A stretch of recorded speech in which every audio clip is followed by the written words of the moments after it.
네, 지난주 금요일장 미증시 3대 지수 일제히 하락하면서 장을 네. 마무리 지었습니다. 장 후반으로 갈수록 낙폭을 확대한 분위기였는데요. 미증시 마감 분위기부터 살펴보겠습니다. 네. 우선 지난주 금요일에 미국의 이 고용지표 발표가 있었고요. 이 부분이 시장의 컨센 대비해서 소폭 하회를 하면서 이제 일단 상승 출발을 했어요. 일단 기대감들은 노동시장이 과열되지 않고 다소 안정적인 흐름들을 좀 보여줬다라는 대체적인 좀 평가가 좀 있었는데 장 초반 이후에 트럼프 대통령이 일본 이 총리와 정상회담 직전에 했던 인터뷰가 조정의 좀 빌미가 좀 됐는데 여기서는 이번 주에 상호 관세를 부과할 수 있다. 구체적인 시점은 한 10일에서 11일 정도, 뭐 요 정도 안에서 구체적인 사항들이 가셔야되지 않을까라는 전망들이 좀 나오고 있기 때문에 관세 리스크가 다시 한번 좀 부각될 것이다라는 어떤 우려감들이 전반적인 어떤 투자 심리를 좀 위축시키거나 수급 경기의 심리를 좀 이어지면서 조정의 좀 빌미가 좀 됐다라고 볼 수 있겠고 대체적으로 좀 매그니피센트 세븐 종목들이 좀 약세를 좀 보였는데 다만 뭐 엔비디아와 메타의 경우에서 뭐 보합권 상승세를 좀 보였기 때문에 수급에 좀 대조를 이뤘지만 전체적인 어떤 투심은 굉장히 좀 위축되는 흐름들이기 때문에 이번 주에 일부 좀 수급 변동성들은 관세 리스크에 관련된 재부각 우려감들이 조금 더 이어진다면 단기적 영향은 좀 이어지지 않을까라고 좀 판단해 보고요. 이에 따라서 이 단기물 채권이 올랐습니다. 통상적으로 이 해당되는 어떤 이슈가 좀 부각되면 장기물 채권들이 좀 상승을 하는데 단기물 채권이 한 2%대 좀 상승을 했었고 장기물 채권이 1%대 좀 상승했다는 점. 이 부분은 최근에 미국 국채 금리가 다소 좀 하향 안정화될 것이다라는 기대감들이 다시 한번 좀 우려 요인으로 좀 작용을 했기 때문에 현재는 뭐 그렇게 크게 좀 우려할 수 있는 요인들은 좀 아니지만 관세 리스크에 관련된 어떤 확장성 내지는 추가적인 어떤 내용들이 좀 어떻게 시장에 영향을 좀 작용할 것인지를 면밀하게 좀 체크를 좀 해봐야 되지 않을까라고 좀 보고 있습니다. 네, M7 기업들은 약세 흐름을 보여줬습니다. 그 중에서도 엔비디아와 메타만이 홀로 네. 상승세를 보여줬는데요. 관세 리스크로 단기적으로 수급 쏠림 그리고 변동성이 더 부각될 수도 있다라고 하는 부분까지도 이야기를 나눠봤고요. 자, 그럼 M7 기업들로 조금 더 들어가 보도록 하겠습니다. 아마존이 장 마감 후에 실적 발표를 했습니다. 실적 호조에도 불구하고 가이던스가 부진하다라는 소식 속에서 4%가 넘게 떨어졌는데요. 자, 그럼 M7 기업 가운데 월가의 이제 의견이 분분한 테슬라도 마찬가지고요. 전반적으로 하방이 좀 받고 있는 건지 아니면 이러한 부분은 단기적인 리스크에 불과하고 계속해서 오름세를 이어갈 수 있을지 어떻게 좀 보실까요? 네.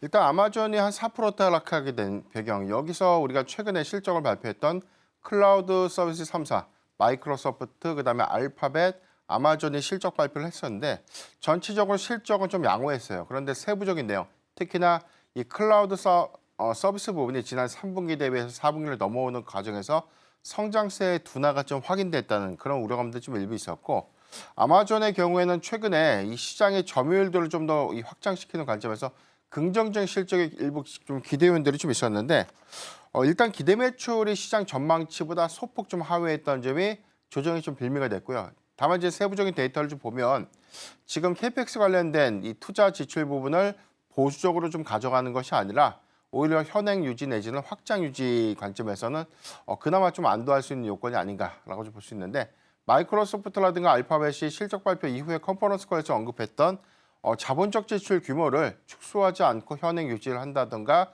소폭 좀 증가했던 부분들.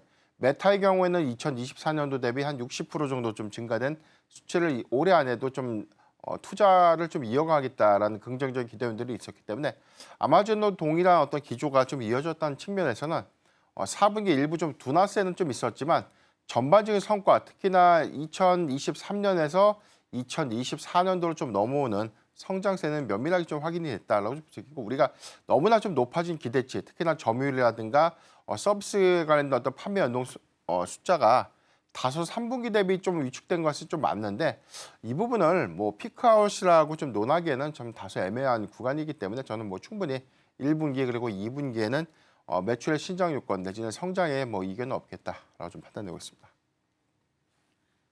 네, 실적은 전체적으로 양호했습니다. 충분히 이 충격을 걷어낼 수 있을 것으로도 판단이 되고 있고요.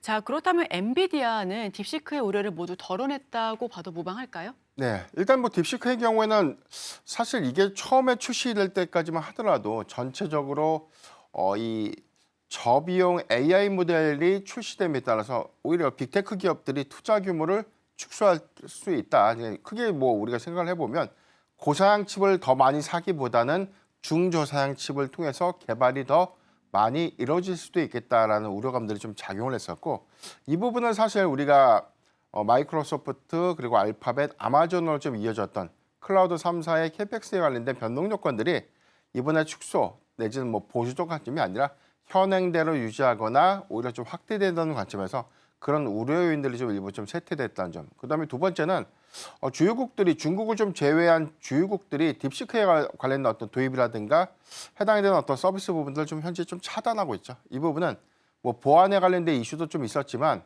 신뢰성 관점에 대한 이견들이 좀 크지 않나. 특히나 뭐 개발 비용에 관련된 이견이라든가 해당되는 오픈소스 기반이라는 어떤 긍정적인 효과는 있지만 전체적으로 좀 미국의 경제 수위가 좀 높아지는 그런 측면들을 좀 고려했을 때 확장성 관점에서 영향이 좀 다소 제한적인 측면들. 다만 우리가 좀 긍정적으로 해석할 수 있는 부분들은 저비용 AI 모델들, 특히나 미국이 중국에 대한 규제 수위가 높아진 그런 상황에서 완성된 AI 모델이 출시가 좀 됐다는 점의 관점에서는 오픈소스를 좀 기반으로 했던 저비용 AI 모델의 확장성 관점에서 긍정적인 전 사례가 좀 되지 않을까라고 볼 수 있기 때문에 딥시크 출시가 주는 긍정적인 효과 그리고 단순한 우려감들은 현재 구간 이후에 좀 완화되지 않을까라고 볼 수 있겠고, 엔비디아가 0.9% 정도 좀 상승하게 된 그런 배경들은 앞서 말씀드렸던 것처럼 클라우드 3사의 자본적 지출 규모가 오히려 좀 확장되는 그런 부분들에 안도되는 어떤 수급 영향이 아닐까라고 좀 보고 있습니다.